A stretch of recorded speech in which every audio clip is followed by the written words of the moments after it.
Стручните екипи се уште работат на хиперхлорирање на водоводните инсталации, но најдоцна до утре водата во Гостивар се очекува да биде технички исправна за користење. Ова денеска го најави премиерот Мицковски по загадувањето кое ги остави гостиварци цела недела без вода. Екипи од Скопје, тука и градоначалникот од Водовод се во Гостивар, работат на хиперхлорирање на инсталациите. Очекувам денеска, иако резултатите се веќе добри, но очекувам денеска и вајде да бидеме конзервативни, да речеме утре, да излезе соопштение дека е водата технички исправна за користење. Во рекорден рок од една недела тоа се санираше, така што тоа кое што ние како влада можеме да го направиме, го правиме. И додека гостиварци секојдневно се во исчекување на вода, партиите и денеска продолжуваат со меѓусебни обвинувања на сметка на состојбата во градот. Опозицијската СДСМ и денеска со обвинувања на адреса на власта.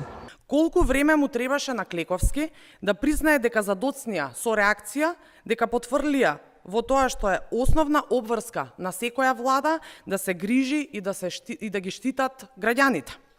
22 дена гостиварчани пиеле загадена вода. Илјадници граѓани се разболеа. Денови поминаа откако прогласија епидемија и дека водата е неисправна во повеќе населени места.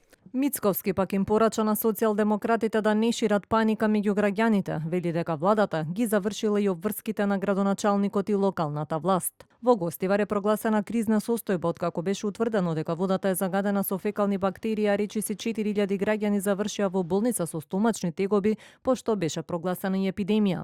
Додека партиите се обвинуваат, гостиварци натаму мора секојдневно да чекаат во редици за флаширана вода, а по цела недела без нормално водоснабдување, животот и секојдневните обврски стануваат се потешки.